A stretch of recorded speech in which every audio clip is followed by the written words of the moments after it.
look at us and I'm like, oh my goodness.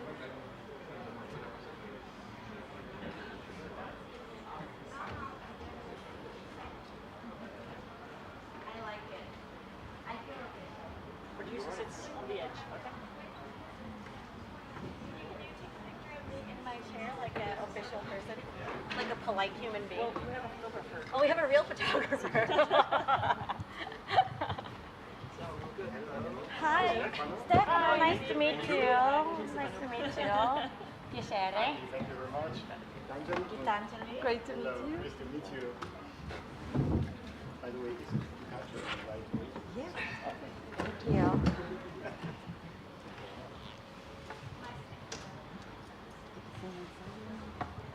Dai ragazzi, un selfie.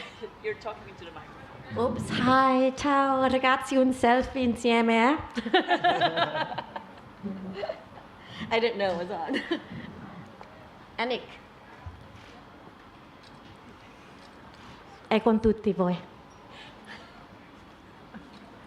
Grazie. Welcome, welcome. Thank you for being here.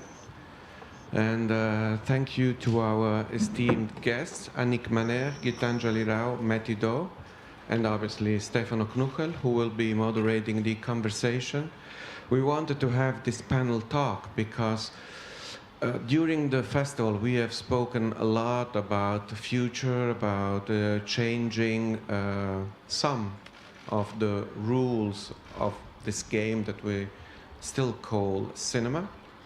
And because ultimately we think that what's at stake here is creativity and creating new images of the world in order to try to imagine a world that is slightly better than the one that we're living in on now. And with Raphael Brunswick and also Stefano Knuchel, we thought that since we were blessed in having Annick Gitanjali here, we could call also Mattie to have a talk about what it means today to try to make films that are meaningful, fun, creative, and political. And since Stefano is the head of our academies, who better than him to moderate this conversation and try to come up with some questions, and hopefully you will be engaged in the conversation as much as we were engaged in organizing this talk. And it would be good if this panel would be like only the beginning of a conversation to be had and to be continued in the years to come. So enjoy, and thank you all for being here. And let's talk.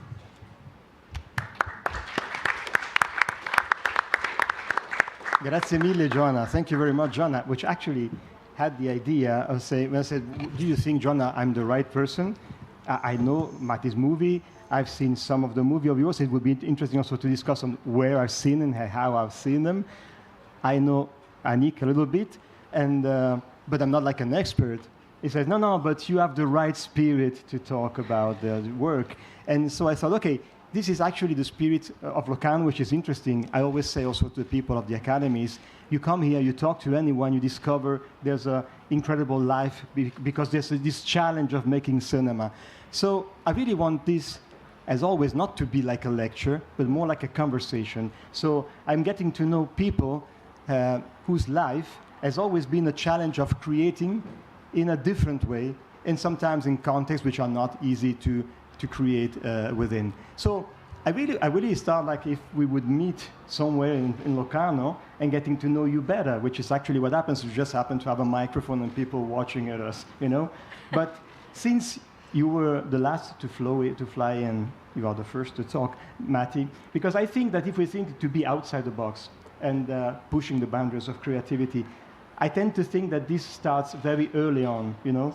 Maybe at a certain point you really touch the limits of the box, but it really starts from the beginning. And I think specifically in your case, making cinema and then making the genre cinema you're making really was not a given. So how did it came about, this will? First of all, just the will of doing it was already like breaking the rules. Yes. In terms of rule breaking, that unfortunately is like built into the fabric of my being. And you're right.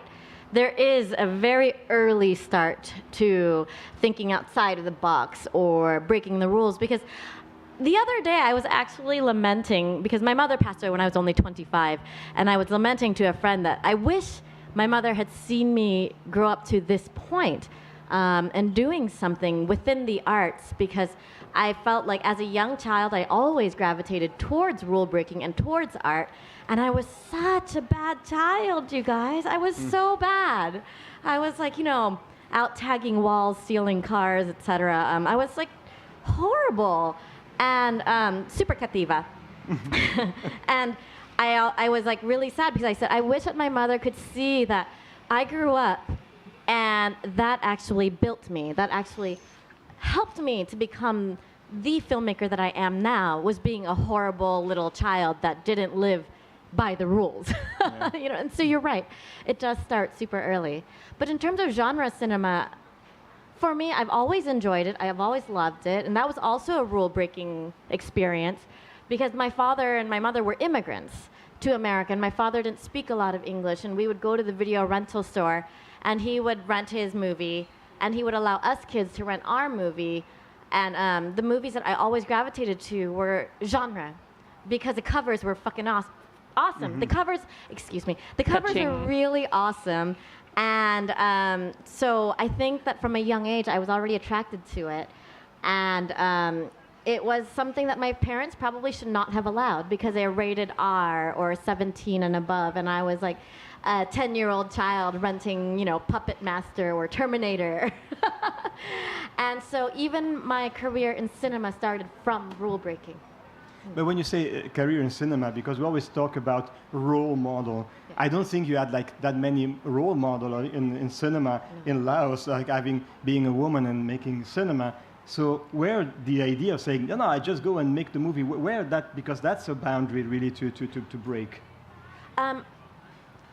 It's a little bit embarrassing to admit, actually, that I don't have a lot of role models in cinema, because before I became a filmmaker, I didn't really know anything about film. She knows. Annick, who is also my producer, by the way, she and my husband play this game where they say, let's name the film or name the filmmaker and see if Annick has ever, or see if Mattie has ever heard of them. And 9 out of 10 times I've not heard of them. And it becomes really awkward at festivals like this, where when people do the Q&A, the moderator, like you, will be like, oh, I can see that your work is so inspired by name I've never heard of, person I've never thought of. And like they mentioned this one amazing film that I have seen now. I have seen it now because of you, called Le Jeté. And I was like, when you say jeté, do you mean like the Russian jeté, which we call saut de chat, or do you mean jeté like the Royal Academy of Ballet style? Because my roots come from ballet, from dance, and I never knew anything about film before I made a film. And I felt so embarrassed when I figured out that he was talking about a film, and I didn't realize that he was talking about a film because I had never heard of it. So you're right, I don't have a lot of roots or role models, but in some ways, you guys, I think that kind of benefited my work, I think, because I'm not trying to compare myself to anyone else, and I'm not trying to imitate or emulate what has been done before me. I'm just doing the thing I want to do. And that's interesting, and I wanted to talk about it later, but you brought it up, and I think it's very interesting, because we have, especially for young filmmakers, lots of school, lots of labs, which, of course, I can't not talk about them, because I'm also part of that. But I'm also self-taught, I never went to school. And I think there's a freedom in that. Yeah. And especially when you're around the world, the relation to cinema, the relation to imagination really is really diverse, I think it's very interesting. I know that because you already answered, so I kind of know the answer, but I think it's important because the movies you are making are genre movies, so one would say, oh, but why don't you make movies about Laos, Why don't we see that? Okay, and I know that for you, and I think it's very important, as a matter of fact, what you do is really informed by the culture of your country. So can you explain that? Because there's this paradox, of saying like a genre movie, you cannot express your own identity. If you have to express your own identity, then you have to film the countryside, film some distressed people, and then there you have it. So can you explain us in which terms for you the movies you are making really belongs to Laotian culture? I think that what I'm doing is more true to Laos. Hi, y'all. He's from Thailand. He knows me, and he knows my country. Yossi. Yeah, you'll see. I think the films that I'm making are more true to Lao and more authentic because I'm not bound by this paradigm of what is supposed to be Lao. You know what I mean? Like, I'm sorry, I'm not in the business of making a documentary. It's not my interest. I don't have the skill or the experience to make a documentary. And I don't appreciate people who aren't Lao coming to me and telling me what is authentic or not. You know, a lot of melanin-impaired people tell me that I should be making this authentic Lao film in a village with poor people. They want poverty porn. And I'm just like, there's a lot more to Lao than just poverty porn. As a Lao person, why don't I have the right, as a Lao person, to just tell the story I want to tell? And if that story is a serial killer, time travel, ghost film, so be it. Like, you don't have the right to tell me what is authentically Lao if you've never even been to my country before. Like, that is so in-the-box filmmaking. And this is something that we suffer recently, where it's like, why is there this perception that the film that Gitanjali makes needs to be this Bollywood musical? Why is it that, she has to make this cold, a desaturated, angst Austrian film where everybody suffers from ennui? Like, sorry, Annick. No, we should have the right to tell whatever the hell kind of story we want to tell. Yeah. And enjoy it. Otherwise, like, how boring would it be? And who are these people who set themselves as guardians of our culture? That's just neo-colonialism, in my opinion. Yeah. Sorry, you were mentioning that guy sitting over there, Sorayos Praprapan from Thailand. So minimal. Yossi, friends can call him Yossi. You had shorts in many festivals, and now you have the first featuring competition in Locarno. Just a question: Did you study cinema? Did you go to school? No, okay, that's what I thought. It's great. It's a great energy, and it's been also part of the Filmmakers Academy. So, I mean, don't get me wrong. Knowledge is power, you guys. Knowledge is super important. So is experience. It's really great. But don't let knowledge incapacitate you. Yeah, totally. So, Gitanjali, you make animation movies in India.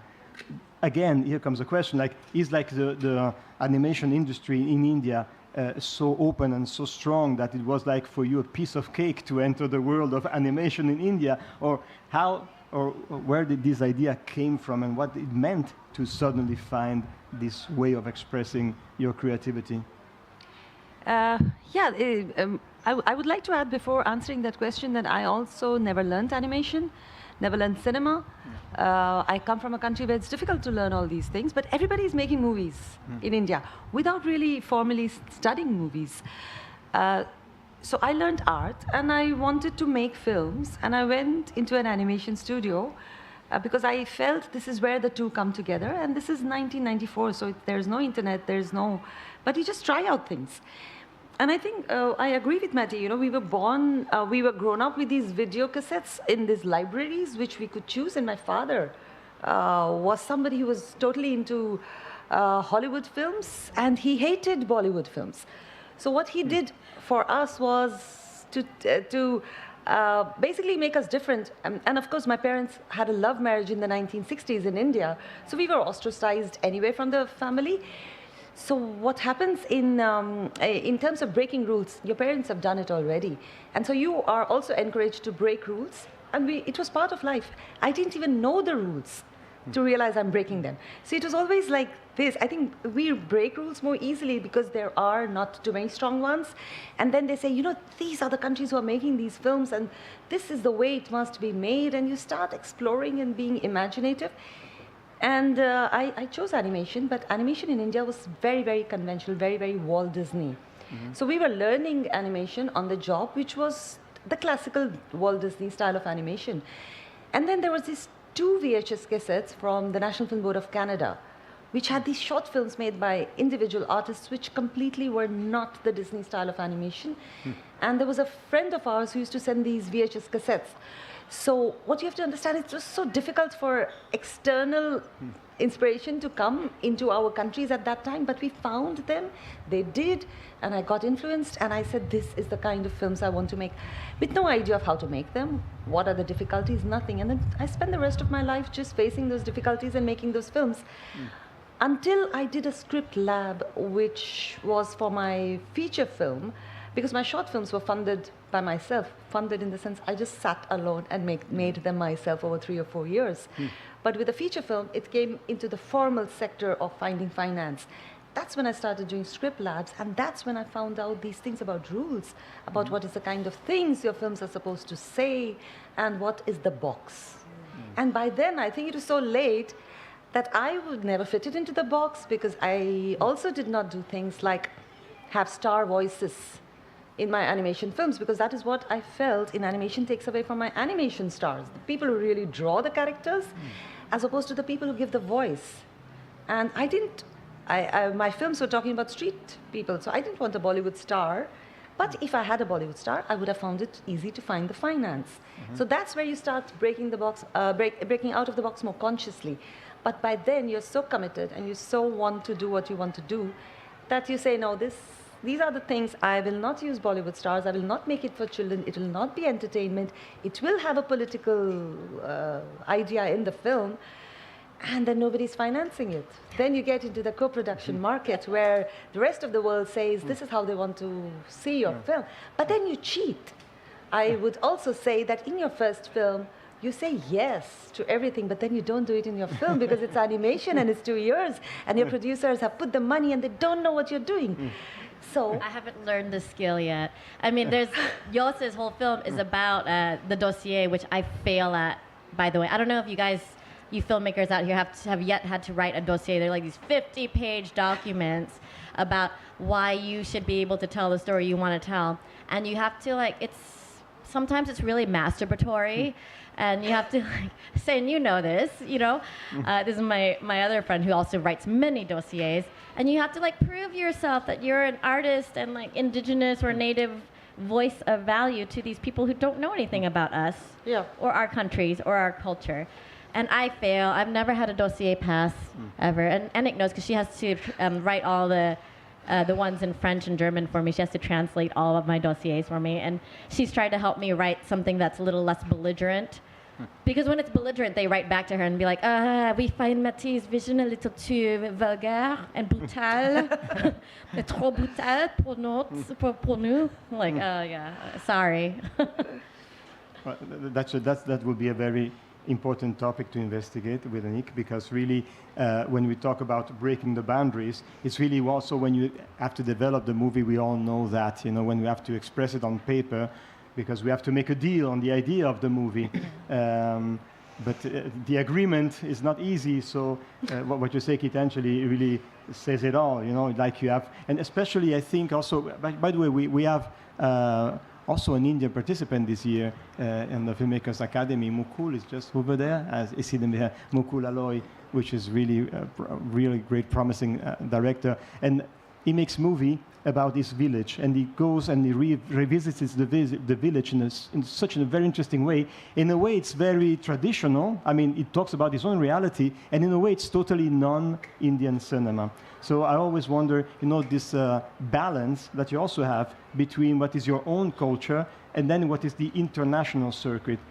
How fair, how balanced, and what are some of the dirty tricks you already exposed on how to get the things on your side. But I think it's really a challenge in that sense, Oh, no, yeah, totally. I'm just going to rebound on what Mattie said about the dossiers, just because we did submit her last film to, I'll just say it. Are you going to say it, really? I mean, I made the accent. I think everybody knows. No. I'm just going to say that we did submit to, I'm just going to say, Les Cinémas du Monde. And we had, I think, a pretty solid file. And when it came back, he said that we were doing, in French, we were doing du racolage. So basically, my text was about also helping out in industry that was emerging and how it was important, for us producers to also help like an emerging industry. And I was basically told, you're doing racolage, so you're basically begging for money for the wrong reasons. So that was like, that's it, we're not going to ask for more money. And that's how we went and started looking for different ways of sourcing financing. But I think, that also tells me that big funding bodies, they want to see certain things. They don't want to really see your movie. You have to kind of abide by certain type of movies or stories that they want to see, and I think this really needs to change.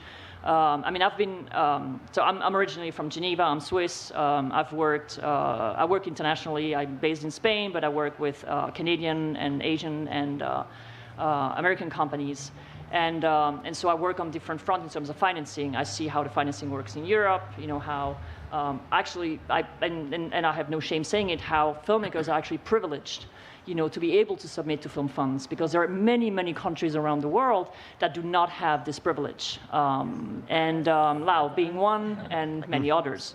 So, so I think, when I came on board of Mattie's movies, I brought some knowledge of how certain film funds work, what possibilities are. And I think it's our part as well, coming from a privileged country or privileged region, to put these possibilities. To put these possibilities. I'm being cut off. I'm being cut off. No. No. Okay. No, you're just puffing into the puffing mic. Okay, sorry. No, to put these possibilities at the disposal of a director who would like to tell a story that is not from our own regions. So you have to be inventive. Yeah, you have to be creative. On our first movie, Dear Sister, which was our first collaboration, I did something that no one should ever do, is put your own money into the movie. I did get some of my money back, and the rest was kind of like a personal investment that I did. But through the knowledge of, I had friends in Estonia. I was able to bring them on board. We did get some post-production funds in Estonia. We did the post-production there. We had international crew. I brought a French editor on board. I brought French special effects person on board. And all these people actually followed us on the second film. But then on the second film, we were able to, we got, via you, we got the Swiss film fund in Laos, what is it called? Vision Sud-Est. No, the one that's... Swiss Development Cooperation. Okay, yeah. And then Vision Sud-Est, because with the success of Dear Sister, they realized that there was actually more than just, like poverty porn movie. And also Thierry Jobin was a huge fan of your film and a great supporter, brought the film to Fribourg. So, it's not easy. It's not easy for anyone. It's just really about, yes, being creative. What are the resources at your disposal? How can you make this work?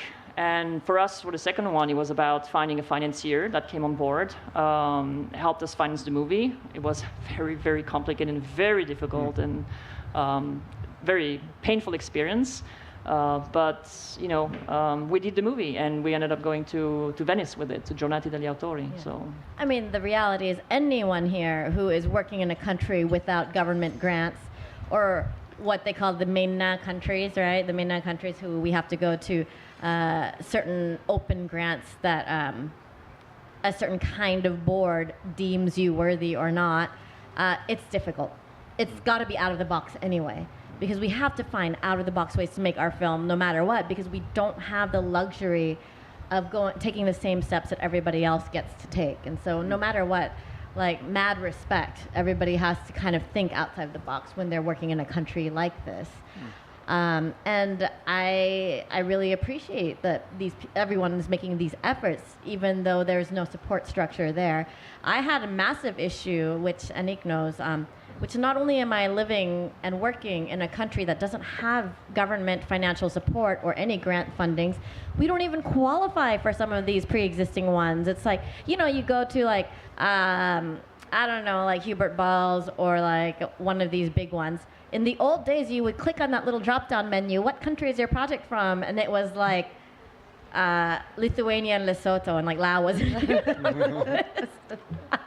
Back in the day. I mean, it's better now. It's better now.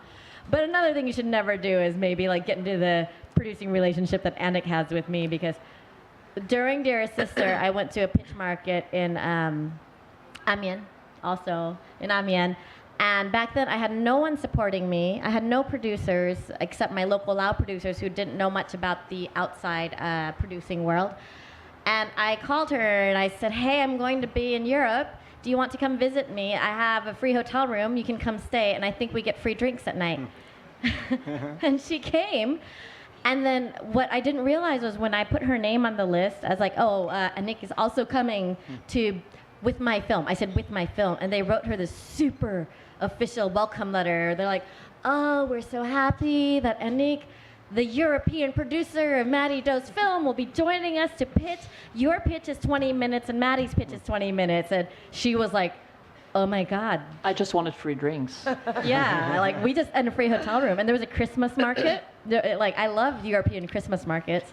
And I was like, let's go shopping at the Christmas market. And then now she has to pitch. And so like last minute, I made her learn my film and she was my pretend producer. Oh my God, like never tell anyone at Amiens, even though this is on live TV, hi, that happened. And then afterwards, we were tied for the third prize. We were tied. And the tiebreaker took a more authentic film than my Lottery Ghost film. And we went and had consolation wine. And she said, hey, listen, like I've never produced before, but I have had a lot of experience in sales, distribution, and festival programming. And I really know your project so well, so why don't I just become your like for reals producer instead of your imaginary producer? And now she's still my producer. But you know, I was in Cinémas du Monde, selected as one of the... You were selected, you're so lucky. But I didn't have a producer. Not even a pretend producer. You didn't even have a pretend producer and they selected you. Yeah. What the heck? See, that's how it works. And I had no idea how important it is and what it means. And I was there without a producer doing an animation film. Nobody wanted to talk to me. But this is how it works, you know, you're thinking out of the box, so much out of the box, that at one point it gets ridiculous. And other people are saying there's only 12 projects selected, they loved your project, but you don't have a producer, you're a loser, it doesn't work. Then, over the dinners, I found my French producer, who got interested in my work, so I ended up finding my co-producer, but not my main producer at the end of that 12 days. But I didn't think there was anybody else as stupid as me as to land up over there with a good project, but no producer. I mean, I've always done my films without a producer, and I land up over there, and they don't want to talk to the director. And the French expected me to have a producer, because I wrote a name because you want to get in, so you write, can you be my pretend producer? Yes, but I can't afford to come to France. The pretend producer, it's a thing. But they couldn't afford to come to France and continue this, so then I just kept the name, and they were not there, and it didn't work. No, well, she was living in France at the time, so it was like a 30-euro train ticket. So no, but I think the partnership of someone like you and me who's doing this the way we are doing is when an Annick, or in my case, a Deborah Sate from UK came in with Bombay Rose, where that's the perfect combination of a director who wants to do something which is different and a producer who's going to support it and has the experience of how it works out there and does not let it affect the creativity of you as a person. That's so important. You do that. You really do. You need to find a producer who trusts you and who believes in your vision and who's not trying to hold you back, because I can admit, not just because she's sitting next to me and might hit me, that she does not try to build a box around me. You very much support what it is that I want to do. In fact, I really appreciate that everybody on our team is aware that I don't have cinema experience and is aware that I don't have cinema knowledge. And like, you guys are almost curious to see where that's going to take you guys, like what kind of roller coaster I'm building. It's fun. We might all die at the end, but you're in for the ride. No, it's precious. I had another producer before Deborah from the same company, and she actually told me, when I was trying to protect my creativity, she actually told me, you know, you've never made a film, and I've made 10. So you have all kinds, and trust, right? and you also, because of the fact that you don't have any, you reach a point where you say, okay, I will also fight this. And then, of course, she quit or was sacked, and there was someone else who came in, and it just worked for me. But this is part of life. You can find a great producer, or you cannot, but you still have to make your film the way you want it. I have a very candid question. How different is the work of a producer on an animation movie than on a feature movie? Because maybe you would find lots of producer who makes a fiction movie, but then on animation, I think it's different skills, different abilities. So maybe there are not so many out there. No, it is a very different skill, and it really comes during the financing part of it, and the sales and distribution part of it. Not so much being involved in the creative part, because it can take something like 2.5 years. So the producer is really at the back end and seeing the work every few months. Not very intrusive as in a live action film, because what happens in animation is you make the entire animatics or the storyboard of the film, edit it with sound and music before you start the animation process. So that's where your financing and everything with the producers inputs gets solidified. And once the everybody signs on it. We start only when all the producers, because I had co-producers, everybody is in agreement with what you are going to make, then you start doing the animation. And that's where that's the biggest time where the funding also is not altogether released. And then the funding is released, and they really come in towards the end of the film, and there's not much that they can really affect the creative, like on a shoot, because it's 2 years long. Even if a lot of things go wrong, we can correct it by the end of that period. So they're creatively not so involved during the process, but before and after, just like a live action film. But I think if we think about breaking the box, probably in animation, which is a huge industry in terms of entertainment, but when you want to make an auteur cinema animation, then I think a lot of confusion can come in the way in terms of also the plays that festival will play it, and how they will highlight it. So how was it for you? I think you had a wonderful feedback from festival. I mean, if I see it from the outside, it feels like, it was like somehow a piece of cake, like people saw it and say immediately it was good. But what was the story from the inside? How was the reception in the context of festivals? Do you feel like it was very easy, that it happened easily, or was like a lot of misunderstanding? No, my first experience with a festival like Cannes was an accident. I just made that film because I wanted it to get into this little festival in Bombay, which has rejected my previous film. So I just made it very seriously to be in that festival. Coincidentally, my sound designer had a French girlfriend, so he was in Paris, and she was in the edit studio, and he showed her the film, and there was somebody who was programming for Cannes who saw it and said, like, send it to Cannes. So it's complete accident. I would never have done it. So it started like that, and I sent it and had no expectations from it. I was more excited about Annecy, because that's where animation filmmakers want to be. But then it was in Cannes, and it was only the second time in my life I was going out of India, was Cannes. So you can imagine it was totally unexpected. I had no idea, and then it won the 3 main awards in the short film section, and then it went on to win about 28 awards and then shortlist for the Oscar.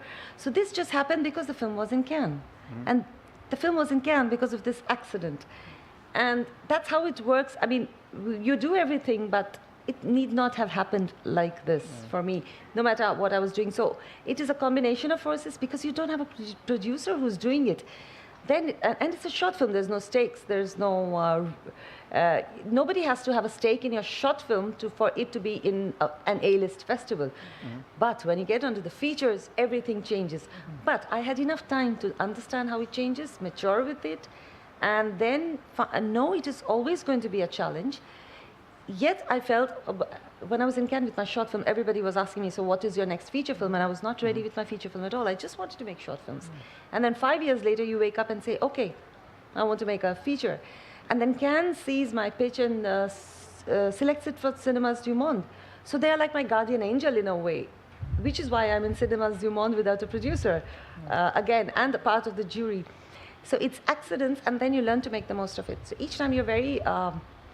It's funny, because you've not gone through the right course, but then if you understand the country that you're coming from, that right course was never opened for you, was never exposed. So what you did was you just made a very honest, you worked hard towards making a film that you like. And if that film has a capacity to take and go everywhere, then great. But with features, it's very difficult. Then you need all this, the stakes. That's what I realized. I could make my short films myself, and it went. But if you make a feature film by yourself and nobody has a stake in it, it is not going to go anywhere, because that is a different world. It's very, very competitive. You might have made a brilliant film, but you need a brilliant producer, a brilliant sales, and a distribution person to see it and take it to the big bad world. The big bad world is not just making the film, it's worse out there. So you learn. And it's democratic in a way. If your film is good, then that big world, bad world is going to give you the entrance to enter it. I don't necessarily agree with that, but I do agree with the fact that people have to have skin in the game for a feature. And then I think the problem with a lot of new filmmakers who are just making a film is all they think about is the sexy part of making a film, the production part, going to camera, and then they don't always think about like, okay, so I made the film, what now? And this is where like a film has a long life after you finish it. And I'm not just talking about festivals either, like she said, the sales life, the exhibitor life, the distribution life. And these are things that I've learned as well as you. Luckily, because Annick comes from a sales and distribution world, it helped a lot. To think from the beginning of the kind of life and expectation and goal that this film has. It's not only about going to camera as fast as possible, making the film, because so often when I have young new filmmakers come up to me, they're like, I made a film, what now? And I'm just like, this is something you should have been thinking of since development. It's like really, in my opinion, since development. That's a very important point, actually, because I was mentioning in the beginning, Gitanjali, I saw your movies, and only one in the theater, which was Bombay Rose a few months ago here in Locarno, which was an incredible experience. I mean, when you talk about immersive, it's a state of mind, you know, and I was really immersed in your movie, which is, if you don't know the movie of Gitanjali, you should really discover them, because it's just impressive. It's on Netflix. Yeah, it's on Netflix. That's also a point I wanted to get to, because I really enjoyed this unique experience of seeing, but it was really a very privileged one. It was in the context of an initiative of the Festival Locarno. It was like one screening on Sunday afternoon, and there you have it. Then the rest of your work I discovered through the internet. And that's something that comes up quite a lot in the academy, people coming from all over the world, and very often people from privileged country and from Paris saying, oh, le cinéma, c'est la salle de projection, which I do understand, but people from Africa says, we don't have like any opportunity to see the movie there, so for us, like the digital platform is incredible instrument to get the movie out and to reach also the perfect audience. So I really want to know, for you, this balance, you know, between knowing that the possibility to see the movie in theaters are quite reduced, but then what are the other possibilities to get the movie to the audience, you know? Also because you're making cinema, which is in a way entertaining. Your movies are in a way very entertaining. It's not like difficult and author at the level where people will be like having difficulties in watching the movies. But still, it's not entertaining in the sense that it's built to be entertaining in a distribution sense. So how do you face that specific challenge? Is it frustrating, or is it like you feel like things are developing? See, the streaming platform has democratized a lot of things, but also taken away a lot of the romance and the pleasure of, as a filmmaker, having your film in a theater and knowing what people think about it. But then, for me, it was, I finished the film 5 months before the pandemic, and it had a short festival run from Venice to the winter festivals. And we had about 150 film festivals lined up, which never happened because of the pandemic. And because of this unusual circumstance, it was impossible to have a theatrical release in India. Also, it costs a lot to have a theatrical release in India because we are competing with Bollywood films. The distribution setup, you need a lot of publicity money, which you never have because I work with a small financer. And you also need a presence in the cinema halls if you give your film for 1 week. But if there is a big blockbuster which comes in, you cannot book the cinema even if you have the money. They will decide that if a big blockbuster is bringing them more money than yours, they're not going to waste that one little cinema in a multiplex on your film, so you are out in 1 week. no matter what. And we all know we are prepared for this. So it's not going to be a winning situation at all, because the films might just be this much, but then Bollywood is a very big competition. None of us are really going to be able to compete with that. So in that sense, it's democratic that we go straight onto one of the best streaming platforms, Netflix, at that time. But it was quite difficult to sell it to Netflix towards the end, because during the pandemic, what happened is a lot of big blockbuster films of Bollywood, mainstream films, also which could not be released, went to Netflix and Amazon. So suddenly they had these big star of films, very commercial, very mainstream, selling the films for less money because they knew the theaters are not going to open. So in that situation, getting your little independent film into Netflix also became very difficult. So you can't trust these new platforms like you could trust 35 millimeters. But I feel we are an outcast in all of these, and I enter it as an outcast, so I don't feel defeated by it. But yes, if Netflix takes it, great. But it went down in their algorithms, I think, in the second day, because they had some other big Bollywood releases at that time, and people had to search by my name at the end of it. So that is a disappointment. But fair enough, my producers didn't lose all their money, because they made a deal with Netflix which was not profitable, but at least they got 2/3 of the money that they had invested, which as a filmmaker, I feel I have the duty to either take them to an A-list festival or at least bring back all their money. I didn't bring back all their money, but I took them to an A-list festival. I mean, it's very romantic, the salle de projection, right? Super romantic. I understand the goal. I support it. I do. I love the idea. It's very nostalgic. But to imagine that that's where your income should be coming from, it's imaginary. It's untenable. Especially for someone like me. In my country, we only have 4.5 cinemas. That's it. The entire country of Laos, we have 4.5 cinemas. Half because there's one that only opens during festival holiday time. That's it. So when they don't have to use air conditioning. And to say that I'm going to make my money back in 4.5 cinemas, it's impossible. It's just not going to happen. And the reality is, don't forget that what we do is an art, but it's also a business. And every time you go, it's like what Gitanjali says, and Annick can speak on this even better. There's P&A costs, marketing, publicity, printing costs for posters, trailer production, just so much that you have to invest. For small films like ours, sometimes it becomes almost as much as the entire budget, and that's ultra unrealistic to me. Like, I made a freaking $200,000 film. I'm not going to pay $150,000 to market my film. That's irresponsible. And then also, then once you go and yay, you're in the red velvet chair, you have your bucket of popcorn, how wonderful. You're sharing 50-50 or 60-40 with the distributor and the exhibitor being the actual salle de projection. And then after that, then the distributor comes back to you and gives you 50 of that. So like, I don't know how much a ticket costs now in Europe, but like in Laos, one cinema ticket is $5 or €5 about. $2.50 goes to the exhibitor, to the cinema. $2.50 goes to the distributor.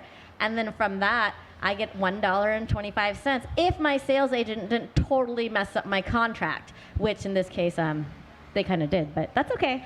Yeah, so you have to think of it as a business, and you can't assume if you're not like some Marvel Angelina Jolie movie that you're gonna make it back in the cinema. But you should want to go to the cinema because it's awesome and they have popcorn and it's romantic, Annick. Sure, yeah. I mean, the digital versus theatrical is it's a huge debate, right? But I do think that depending, on your movie and on the size of your movie and the possibilities you have, I think that the digital is definitely a solution. Yeah. You're not going to get... there were times where, if some of you probably know the Sundance Film Festival. Sundance is the one where all the Americans go with their all big productions, and until like 4 years ago, I think Coda was the one that was sold for 20 million. It was one, and Apple, iTunes bought it. So it's a film that, and platform bought and put like on iTunes for 20 millions, but then they also did some theatrical with it. Because I think what changed really, and it changed really with Netflix at some point when they realized they would never get into a festival like Cannes, because Cannes was very clearly like no platforms on, no platform films will ever play at Cannes, which I'm pretty sure it's going to change at some point. Because they do have like really amazing auteurs now, making movies for them. But I think that what we should not forget in all this, because we're talking theatrical, we're talking, the distribution and platforms, is festivals. Festivals are extremely important, and festivals should also be considered kind of a distribution, because your film may not find a traditional distributor to put your film out there, right? You may not end up on a platform because for some reasons the gatekeepers don't like the movie or feel that it's not for them, right? But at festivals, there's always one person that champions the movie, and I think it's about patience. And festivals are where your film gets discovered, where people talk about it, press comes, they will, depending on which section you're in, you can have great reviews, and that one festival will trigger maybe other festival selections, will trigger reviews from the press and interest from audiences, and that's really what you're looking for. I give a master class usually when I go to other festivals about distribution and what's next when your movie's finished. And I always tell the students, I would say, if you apply to festivals and you have a film, you need to make sure that you know exactly what kind of movies are being programmed at the festival. You should target the festivals. You should not start just sending it to every single festival that is on your list or that is on the Film Freeway platform or whatever platform you're using to register your film. There's thousands and thousands, if not 100,000 of festivals out there that make money out of, and I have no shame saying it, that make money out of just, you submitting the film, and then you have no clue in which conditions your film is going to be shown. So, you need to do your homework and be like, okay, this is the type of film that I have, which festival corresponds to the film that I have produced, that I have directed, and then you start targeting, and then you start sending in, and talking about, getting out of this box of how do you get your film out, how do you produce and all. I spent 20 years really of my career, which only started in 2001, going to festivals, going to markets, mingling with people, going to cocktails, just chatting with filmmakers, making sure that I knew who the directors were, trying to sneak into parties, that's what you want to do. You want to talk to people. You want to get to know people. Because what you're building is a network, and that network is the most important part of filmmaking. Because if you do a movie and you don't know anyone, who are you going to give it to, There was one point where, I clearly specialize in genre films. I actually programmed Neuchâtel for a while. Now I program other festivals. But it's so important even to go look outside of your area of expertise. So I started just paying myself trips to festivals that had nothing to do with genre films. And then you bump into programmers that do not program genre. But then you start talking and you realize, oh wait, this people programs for another festival, but actually loves genre. And you have suddenly something in common. And you develop friendships. And this person suddenly invites you to come to your festival as a jury, And then you invite this person over. Now. No, but I'm saying it's the backbone of what happens around a film. The backbone should be your network and how you build this and travel and meet with people and mingle and whatever budget you're putting together, you should always have a travel budget in there to make this happen, because connections is. To rewind our story of how we met, Mattie's first film, Gitanjali, played in Luang Prabang. Yes. And then Todd Brown, who is a writer but also works for XYZ Films, which is now a very, very big company in the United States for sales and management and distribution, he read about it, or he went to Luang Prabang. No, a blogger, okay, a film blogger and critic in Thailand. I don't know if you remember Wise Kwai. He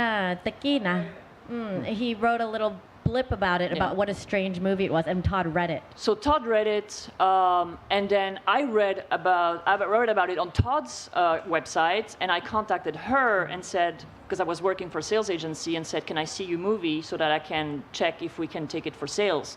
Watched it, was very honest, said I really love it, but it's not for international sales. Did you say you sales. loved it? Really? I did. did. I don't think you go did. back to I will emails. go check the email. I thought you hated it. Maybe I said, it's okay. Anyway.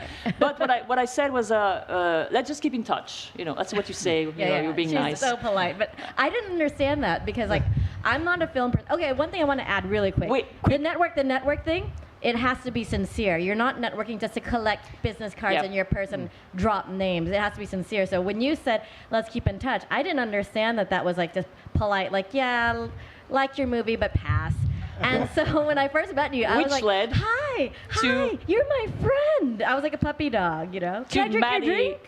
Mattie and me meeting at a reception in Austin because she was invited to Fantastic Fest with her first movie. And so I was there savoring a champagne bottle, and she heard my name. Hey, you're Annick. Hi, I'm Mattie Do. And I'm like, who? Okay, who? And I didn't understand that back then that these people who do sales, who do curation, programming, and sales, see billions of films, talk to billions of people. So I just went up to her hi, Mattie, you remember me? We had an email. But what happened was because we were not expecting anything from each other because we were just genuine. We just had drinks and all, and we kind of connected over just her being there, me being there, and then that was 2014, 15. No, that was 2013. And then you got invited to TIFF. No, TIFF first or Cannes? It was. No, Either Cannes was or. after. Cannes Okay, was so after, TIFF, yeah. and then we met in TIFF, and then we met again in Cannes. And we just kept seeing each other. Yeah, and bumping into each other, and that's how how relationship just started. And so, but it was kind of a networking that we did. Yeah. I met her, she met me back, and then but all this just to say. It is really extremely important. Don't wait for stuff to fall on your lap because it's not going to happen like that. Unless you're super lucky and, I don't know, there's just an amazing Hollywood producer next to you who's looking exactly for that and usually never really I happens. mean, the Hollywood thing is a completely different story, I'll tell you, because now I'm doing that. And that is gatekeeper central, you guys. It's so difficult to access the world of Hollywood without a manager or an agent. The doors are super, super closed. But because of the networks that you build and because of the festivals that you go to, that's how you end up with a manager or with an agent who gets you through those doors. I'm not going to lie. I've never had the meetings that I've had now in Los Angeles before I had a manager or an agent, But, even me being here, you guys, here at Locarno at an A-Fest, it's so weird that they would invite a feral animal like me to an A-Fest. And it's from these networks that we've built, Open Doors. My film was part of Open Doors. My film was an Open Door project. And back in the old days, I don't think that they would have touched my work with a 10-foot pole. And then because of the relationships that I've built, just meeting these people over and over again from Open Doors, from La Fabrique du Cinéma du Monde, and etc., then they realized that I was someone who was not just recreational. I wasn't just a hobbyist or just some dreamer, that I was here to stay whether they liked it or not. And so this is part of building your network, is that people see that you're serious about what you're doing and that you're persistent and that you're motivated too.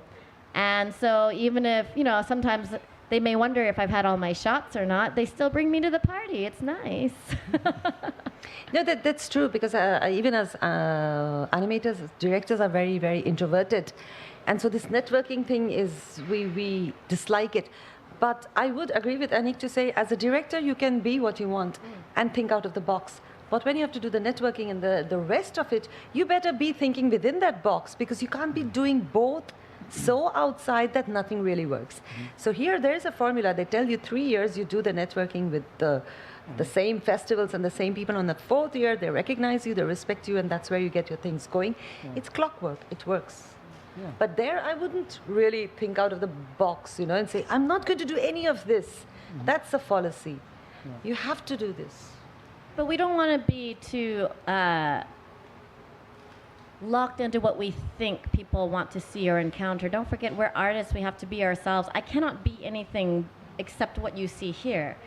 I am the way that I am, and so when I meet people, sometimes it's a little bit uncensored, but that's fine too, you guys. I think that it's more distasteful when people come to these networking things and they're like doing the filmmaker persona. Do you know what I mean? Like the whole like, hi, do you live in LA? I live in LA too. Here's my like, and they're wearing the white silk scarf and the strategic sunglasses. Like, that's also not cool too. So like, of course, be yourself, but don't discount the importance of putting yourself out there. If you don't put yourself out there, then maybe no one sees you, is what I think is important. You know. And I think Stefano needs us to back up. To shut up? No, no, absolutely. I just wanted to also have a question from the audience. Oh, yeah, so hi. prepare for the microphone and prepare for the question, but just want to underline, because it's such an important topic that I think Annick brought into the conversation, which is if you want to go outside of the box, Mattie said, be yourself. Yes, be yourself, but go outside of the box and go and confront with other people. Go go inside the structure, because as a matter of fact, you underlined it. Now, Gitanjali and Annick are in the jury of Cineasti del Presente. So there's a third guy in the jury, but he's like in minority. So basically, they will handle the thing. So basically, you really change things, because what Annick say is it's absolutely true. The thing that maybe you goes to a festival where there's no genre movie, but you discover that programmers there really love genre movies. And by these elements, you start changing things. You start making connection. You start being present, because it's all about conversation. It's all about being present, being there, you know, and having the opportunity. And everyone then enter the mechanism, and people open up their minds.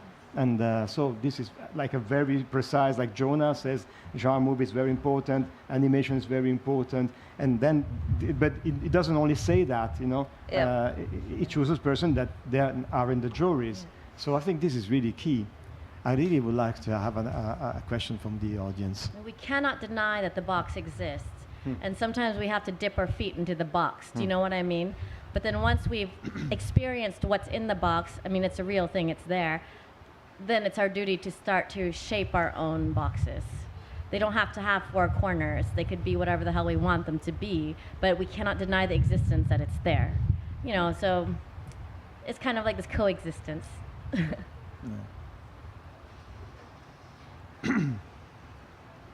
Come on, we only have 5 minutes, so it's Don't like the be shy. unique opportunity. Ask a question. Oh, Yeah. there we have one. Blue shirt. So Rokhaya Balde from Senegal, part of the Filmmakers Academy. Hi. Hello. I wanted to ask a question about the animation because now with Netflix and all the other platforms, we're seeing people more open to adult-oriented animation. And do you feel, as an animated director, that it has shifted this recent years, that it's not only seen as an art for children, but now a part of cinema that can tell complex stories and more recognized in film festivals and stuff like that? Yes, Netflix does a great service as a streaming platform to non-children's entertainment specific animation.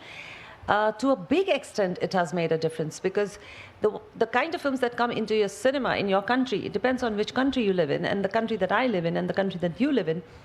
Only the box office hits from America comes into the theaters. The rest of what Europe is making or Russia is making, especially in animation, because Poland and Russia and Ukraine and Zagreb, they're all making a lot of work, Canada. But we don't get to see it in the mainstream cinemas at all. You have to wait for festivals. When I was younger, there was no internet. Every 3 or 4 years in the festivals, you got to see them. But Netflix has done this wonderful thing, and they actually began by bringing all the Japanese animation, the Studio Ghibli films on board, and about 30 or 40 of them. And my own fraternity of animators in India and my friends and family who were never interested in watching animation because they did not like too much of Hollywood and Walt Disney and Pixar animation, started watching these films, and it developed an audience overnight.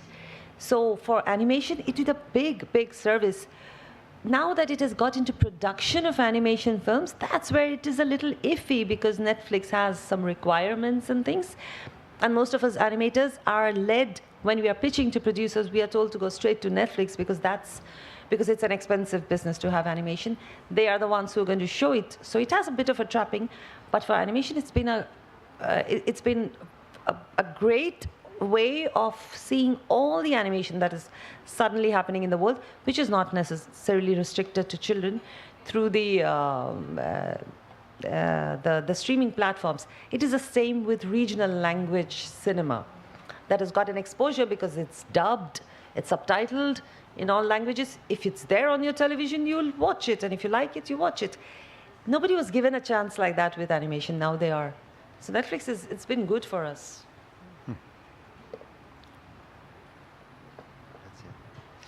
Hello. I just have a question about, I think Stefano brought up before education at some point. It was like asking people about education. I've noticed that at least in like music education, there's this sort of people are teaching young students to go outside the box immediately without teaching them what the box, like what that even means. And I think that sort of presents maybe a problem that they can't deviate from what they don't know. Like you can't exit a box if you don't know what it is and understand it on a pretty deep level. So I'm wondering if any of you think that it's important to know the so-called rules before you deviate from them, and why that might be important or why not. Sure. I mean, just as a starter, like I don't have any education in terms of film. I did 3 months of production in 1997 at the New York Film Academy, and that was it. So, I mean, all my education that I have is just self-taught. By reading books, by watching a lot of films, and by attending festivals and meeting and mingling with people. I was just in 2000. I was just very lucky to get a job at 20th Century Fox in Geneva, just as a marketing assistant. So I wasn't even touching sales or anything. I do think education is very important, but I do think there's alternative ways to that specific education, especially in film.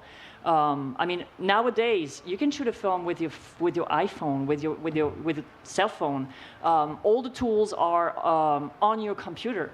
You know, I mean, there's people you don't necessarily need to put 20,000 into a tuition to go to a film school. I think that if you have an eye, you have interest, and you've seen a lot of tons of movies, it's up to you to really go out and just get that first knowledge, about movie making and using the tools you have. I mean, she's a TikTok queen now, which I still don't have on my phone. But there's a lot of tools you can use, to learn how to do filmmaking. Then all what's behind how to sell your movie, the sales, the distribution, all that. I agree. This is something you can't even learn that in a school. No school will tell you how a sales agent works, how contracts are made, who are the gatekeepers and all that. And so it's really, she can tell you, it's everything's really experience-based. And I made my knowledge by just going from one company to the next, and just I thought, marketing is what I wanted to do, and realized this is not what I want to do. Then I worked in a movie theater, and this is not what I wanted to do. And then I worked for a distribution company in Switzerland. This is not what I wanted to do. And I went to sales, and was this is not what I want to do. And then I started programming for festivals, and I realized this is what I want to do. This is what I want to go out and find the movies, the little gems that no one knows about, and put them into festivals and make sure the rest of the world discover them. But so I learned a lot on my way to where I am now, because I attended festivals. I attended markets, I talked to people, I chatted with people who had the experience, and there's tons of books out there. There's really tons of books. All this to say, as I said, I don't have any film education. I didn't even go to university. I stopped. I went to the college. I did my baccalaureate, and I stopped there. So I don't think you need tons of money to get that education. I think it's all up to you also to use the tools at your disposal already, and to just go out and experiment. And let's not forget that we're talking about thinking outside of the box, right? There are a lot of different kinds of boxes, lots of different sizes. I come from a dance classique background. I don't believe that it's similar to film, And I also was a classically trained pianist. I was in the National Guild of Musicians until I was 18 years old, and I had to learn piano theory. I had to play the Romantic, Baroque, and classical period musicians as well. And it's different, in my opinion. I don't believe that it's similar to film in that you would not decide that you were a doctor without being formally trained. Like, stay away from my kidney. I don't care how rotten my liver or kidney might be. If you're not a real doctor who didn't go to school, like, please don't bring that knife close to me, right? But in film, similarly to painting and etc., the approach of education is not necessarily the only path to take. But I would never say that to a ballet dancer. I would never say that to a ballet dancer. If you were to put a pair of pointe shoes on an awesome contemporary dancer or a hip-hop dancer, they're going to break their freaking ankle. You know, no matter how beautifully they dance, no matter how well they express themselves with their body, they have not been trained to dance on pointe. And it's just like when you hear an amazing jazz musician, they probably have a lot of classical training in order to know how fabulously they can bend and break the rules and how they can manipulate the art that's already existing there. But I don't want to say that we can't say that that's the only way that we approach things. I don't agree that film has to come from an education background, but I also don't think that a doctor who hasn't been educated should come near me with a scalpel either. You know? I always love what the pataphysician said. I don't know how you translate that in English. There are some weird people in France who stated scientifically that rules don't exist, only exception exists. So that's a very important thing for me to understand and to keep with. Yeah. Except. Exactly. So, but I will not break the rule of the box of timing that we have here, but we definitely can take down the box that maybe separates us formally on this place and go more with the Locarno spirit, which is getting closer. Yes. So I'd just like to thank Annick, Gitanjali, Mattie for being with us and for really bringing to your spirit to the festival. Thank you so much. Thank you, guys. Khop-chai. And you find us. We're around you guys. So if you have other questions and we couldn't get to them, find us. Buy us a drink. We like drinks. Maddie is usually at the bar. Yes. Find me at the bar. Thank you so much. It was great. Next one.